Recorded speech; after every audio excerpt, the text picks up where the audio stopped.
喂，你有冇睇新聞啊？啊咩啊？咩新聞啊？喂，嗰兩公婆啊，依家搞大鑊喎！邊兩公婆啊？上東張嗰個咧？唔係啊嘛，佢哋係啊，佢哋啊，玩到爆肝啊！唉，究竟呢兩公婆仲要練幾耐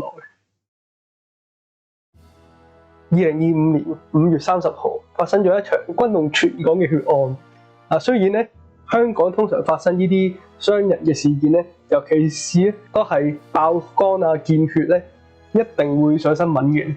但係咧就未至於會變成全城嘅焦點嘅。尤其是當涉事嘅都只不過係普通人嘅時候。不過呢一單雖然兩公婆都係普通人，但係對於香港大眾，呢兩公婆就冇咁簡單啦。就自從喺上一年出現咗喺無線電視之後咧，呢兩公婆啊就變成咗全城嘅焦點，俾人講足一年，嘈足一年，而且仲係煩咗一年添。甚至可以話單嘢發生嘅時候咧，其實對於某部分人嚟講咧，已經係意料之內嘅㗎啦。由佢呢兩個人喺埋一齊咧，就已經預咗係悲劇收場。咁何以理解佢哋會成為大家嘅話題呢？咁何解會相信佢哋會悲劇收場呢？何解大家都唔想再理佢哋呢？咁就要理解一下何氏這一家啦。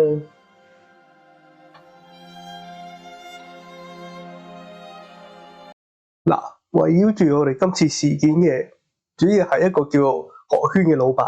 咁佢就有5仔女，佢哋嘅媽媽咧就死咗噶啦。要解釋點解佢會搞到滿城風雨咧，就要了解一下咧佢揾新何太嘅過程，以至於佢哋之後嘅發展。咁我哋不如梳理一下個時間線啦。喺2024年1月26號，何伯就喺屯門嘅街市嗰度遇到一個擺緊檔嘅一個叫葉秀定嘅大陸女人。咁嗰陣時咧，葉秀定就話啦：喂，希望何伯可以介紹啲男人俾佢。但係咧，何伯就可能因為喪偶太耐啦，所以咧佢不甘寂寞，就決定親自喐手去將葉秀定小姐追翻嚟。於是佢哋嘅感情好快就迅速升溫，去到2024年咧，基本上佢哋兩個之間嘅關係咧就已經傳勻晒成個街市噶啦。啲人仲見到咧，何伯成日都收到嚟自呢個葉姓女子所煲嘅湯。而喺2月9號之後咧，葉小姐就再冇喺街市嗰度擺過檔啦。所以跟住落嚟咧，一係就係要靠傳聞嘅網絡，一係咧就睇下佢哋喺電視入面所講嘅嘢，先至可以了解佢哋之後嘅情況。喺當年嘅2月14號情人節啊，何伯就已經好厚禮咁樣咧買咗個價值接近10萬嘅龍鳳鈪俾咗葉小姐。咁其實佢啲仔女都已經起疑心噶啦，但係咧最大鑊嘅就係咧，似乎何伯仲未使夠喎，仲想使更加多嘅錢落佢身上。喺嗰陣時咧，葉小都已經係咁話咩，想投資搞創業搞餐飲，所以咧想喺何伯身上攞100萬翻嚟。咁可能5仔女都已經知道呢單嘢啦，所以咧佢哋先下手為強，就喺何伯個聯名嘅定期戶口嗰度咧，先轉走450萬先。結果啊，2月19號啊，何伯真係去咗查，先至發現哇，嗰啲錢原來俾啲仔轉走晒。呢個時候就開始炒大鑊啦，佢哋。咁正常人都知啦，啲5仔女嘅訴求好簡單嘅啫，就係希望咧呢個葉師奶知道冇肉食，可以離開何伯，費事何伯係咁俾人做水魚。但係咧，何伯唔單止唔領情，繼續做情聖，仲喺3月11號就決定同呢個葉師奶結婚，就變成咗何太啦。喺嗰陣時啊，佢送嗰啲結婚禮物甚至值成22萬添啊！咁冇啦，去到呢度唔通上嗰5仔女認咗呢個何太做繼母咩？於是啊，佢哋啊決定斬纜啊，就將何伯由佢間屋嗰度趕咗出去啦，令到何伯無家可歸啦。而且跟住落嚟咧，仲一直同何伯咧斷絕來往，同埋咧限佢嘅金流。咁亦都因為呢個原因啦，所以咧由嗰陣時開始啊，何伯咧就要咧寄居喺呢一個何太喺青田村嘅公屋單位入面，但係一直以嚟啊，何太呢個單位都唔加可伯個名嘅，直到而家都係。由於咧佢哋一直爭取嗰450萬都爭取唔到啦，唔知究竟係邊個諗嘅主意啊？最後呢兩公婆居然直接去揾東張西望。咁喺5月5號嘅時候咧，東張西望嘅第一集播出啦。咁喺嗰陣時咧，可伯就76歲，何太咧43歲，仲帶住一個已經成18歲嘅細路。喺呢一單嘢爆出咗之後咧，基本上咧就變成咗全香港茶餘飯後嘅話題。一個二個咧都喺度諗，喂，呢個何太啊，擺到明係揾笨嘅喎，點解何伯一直都執迷不悟，中個頭埋去，仲因為呢單嘢而同嗰5仔女反面嘅咧？嗱，大家嘅疑問就主要有兩個啦。嗱，第一個就係咧，嗱，佢哋嘅年齡差距係有成33歲。咁究竟何太係貪啲乜嘢而黐可伯身嘅咧？可能真係貪佢夠老嘅嘢啦。你呢排娶完佢嗰頭咧，佢死咗，何太咪可以獲得自由身咯？哇！直接搏埋人哋啲錢走喎，幾爽皮喎！第二個問題就係咧，喂，佢哋識咗幾耐啊？會唔會真係可以咁快結到婚啊？會唔會感情升溫真係咁快啊？而家啲人啊，閒閒地啊，都差唔多個年幾2年先至會由男女朋友關係變成結婚啦。哇！你睇翻個時間線，即係3個月左右就已經結婚喎，有冇咁快啊？會唔會係何太因為某啲目的，所以急住同何伯結婚㗎？喺電視熒幕前嘅大家都覺得何太係一定係有警棍嘅，但係咧，阿可伯就一於少理，繼續同佢喺埋一齊。結果咧，咪係咁俾人鬧咯。而且由於呢個何馬咧嘅身份太過神秘嘅關係咧，嗰陣時亦都有好多傳聞啦。喺5月8號嘅時候咧，網上面就傳出話：哎呀，其實啊，呢個何太咧，佢已經結過2次婚嘅啦。喺第3次咧就揾嚟咗呢一個可伯咧，佢喺大陸咧收埋咗個仔嘅。咁當然啦，去到13號去到15號，東張西望就1連3集咁樣俾呢個何太同埋可伯一個平台去反擊翻呢一啲謠言啦。當時咧，何太同可伯咧就講明唔係啊，何太只係結過2次婚嘅咋，而佢嗰一個18歲嘅仔咧就係同佢前夫所生出嚟嘅。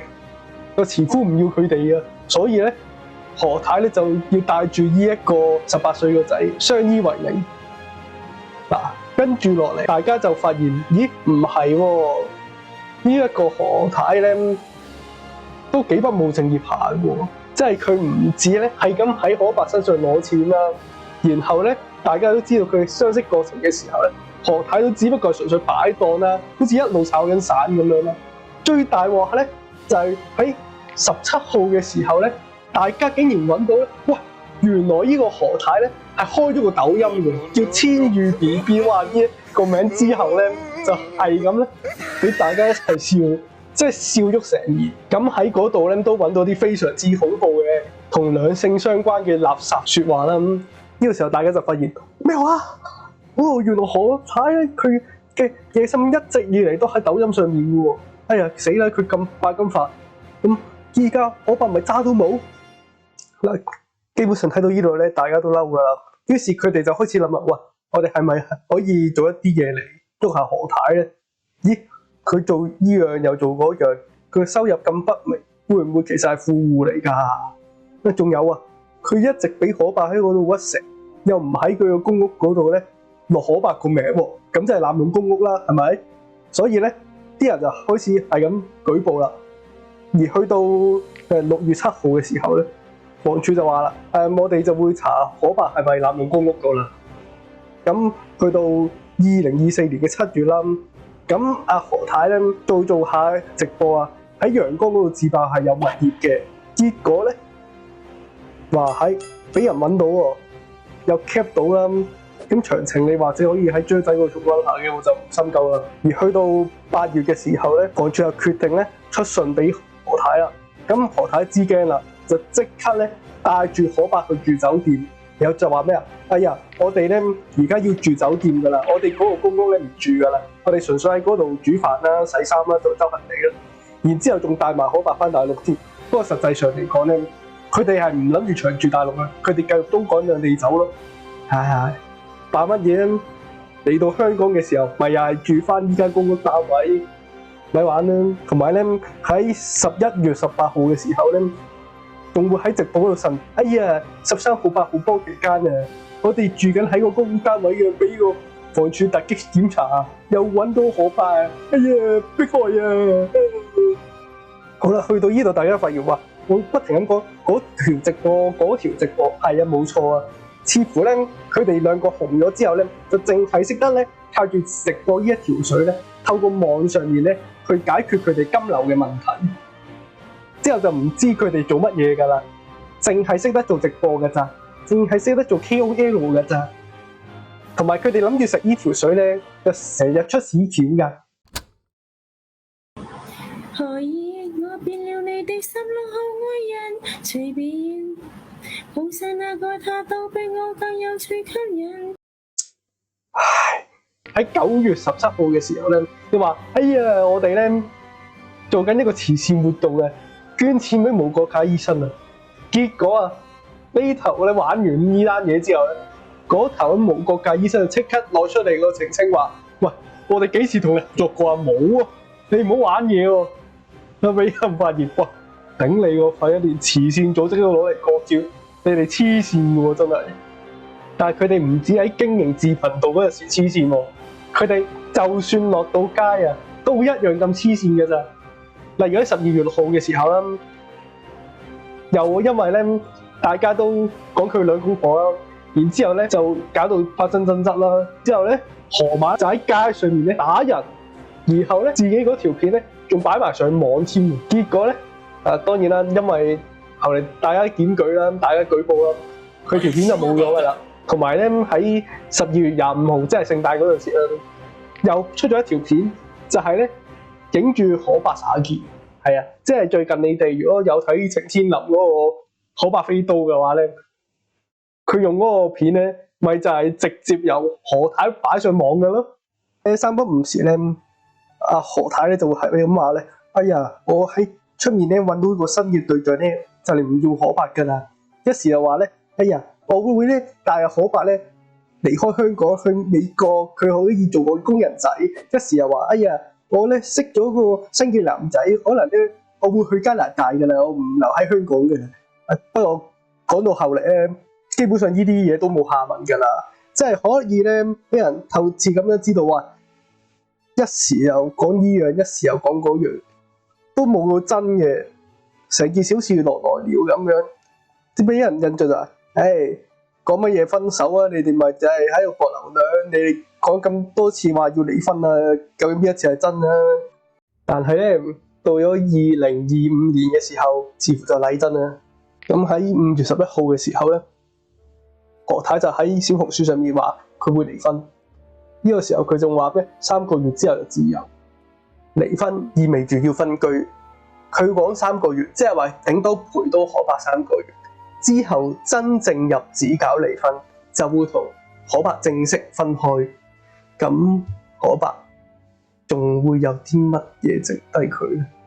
究竟喺何太做出呢個決定嘅時候，有冇嚟過可伯嘅感受呢？我覺得咧，而家可伯已經陷入咗一個空前絕大嘅壓力入面，因為咧佢已經為咗呢一段感情咧，而同佢本身嗰5仔女鬧翻咗，而家咧可太又似乎唔想再理佢，感覺咧佢而家咧既係冇辦法再同佢嘅家人喺埋一齊啦，而且咧仲因為咧上過東張啦，已經出咗名啦，而且喺網上面咧有太多嘅笑料啦，所以咧佢已經咧喺個網絡上面嘅小丑，無論係喺屋外定係屋內，都係咁俾人鬧、俾人詬病。咁去到呢一個地步咧，佢嘅精神已經係非常之崩緊嘅，大家都見到佢最近喺街上啲怪異行為咧，都會開始擔心佢噶。例如咧，就喺11號何太喺小紅書上面宣布話會離婚之後啦，可伯就已經咧喺荃灣嗰度咧表演埋瞓地，表演埋碰瓷，然後又喺25號嘅時候咧，又喺兆康站嗰度向人噴殺蟲水，結果又俾人拉。即係喺咁短時間之內咧，你見到主要係可伯去做呢一啲瘋狂行為。睇完而家嘅事態發展，再諗翻轉頭咧，似乎可伯真係有啲問題。去到最後，我哋嚟到咗5月30號嘅呢一場懸案，何太咧就打算咧執包袱走，自己翻去大陸。於是咧，阿可伯咧就喺大堂嗰度攔住佢，結果就見血咯。可伯拎咗一把萬用摺刀出嚟，去攻擊咗何太嘅後腦，不過未傷到要害。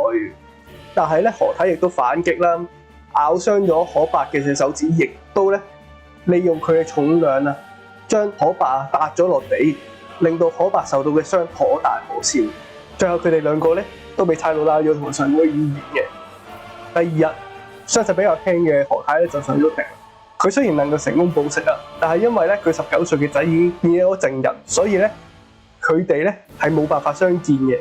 就係咁樣，呢一個何氏家族就徹底散晒。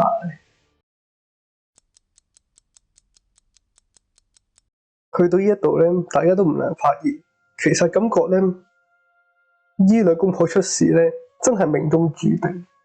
由佢哋相會嗰一刻開始，佢哋兩個都已經係注定有一個悲劇收場，因為佢哋兩個都係癲嘅。咁可伯癲喺邊一度，大家都知啦。佢身為一個有5個小朋友嘅爸爸，佢居然係可以咧為咗呢個突如其來嘅愛情而放棄咗佢嘅子女，又放棄咗佢嘅金錢，又放棄咗佢嘅尊嚴，去到而家甚至可能連人身自由都會喪失埋。而至於何亞咧，呢個何太咧佢咧似乎咧非常之中意沉醉喺一個聚光燈之下啦，非常之希望可以出到面啦，經常咧喺網上面刷存在感啦，唔止喺東張件事之後咧，不停咁樣為咗炒花生而製造一個又一個嘅大話，而且佢仲經常咧喺街上面同人鬧交啦，係接受唔到咧又反對佢哋兩個嘅聲音，但係咧去到最後換嚟嘅咧就係只有更加多嘅人咧唔睇好佢，結果搞到咧呢兩個人咧全係冇辦法咧再接受咧另一個人繼續喺佢嘅生活上面存在，因為是但一個人嘅存在都會成為另一個人嘅人生嘅負累。何太已經認清咗事實，決定放棄，但係可伯似乎唔肯面對現實，仍然喺歇斯底里之下努力咁樣挽救佢所謂嘅愛情。結果兩個傾唔埋欄，大打出手，最後兩個都面臨住自我毀滅嘅悲慘結局。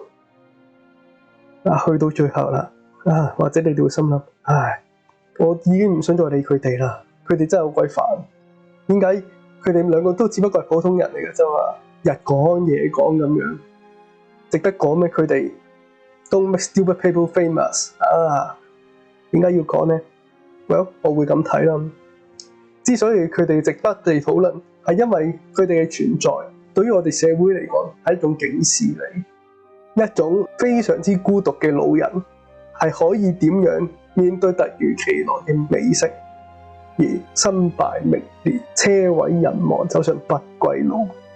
而我哋最驚嘅就係一個得唔到感情溫暖嘅人，萬一佢哋孤單得太耐，佢哋可能會做一啲傻事。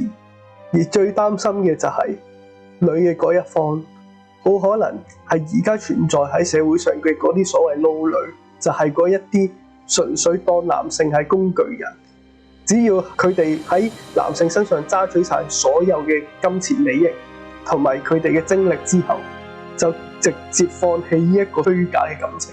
所以去到最後，佢哋呢一個悲慘嘅結局，就可以教訓我哋，無論係去到乜嘢嘅年紀都好，揾伴侶一定要三思。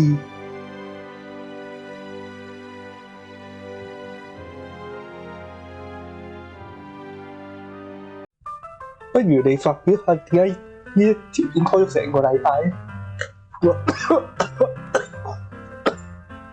真係唔好意思，真係唔好意思。啱啱開個頻道，啱啱學識拍片用紙片，就嚟個20分鐘嘅大佬，我真係唔係好頂得順。尤其是係要病住，你係絕對唔會明白究竟哇係細走咗幾多條片，就係因為我邊喺度讀稿，邊喺度睇，邊喺度。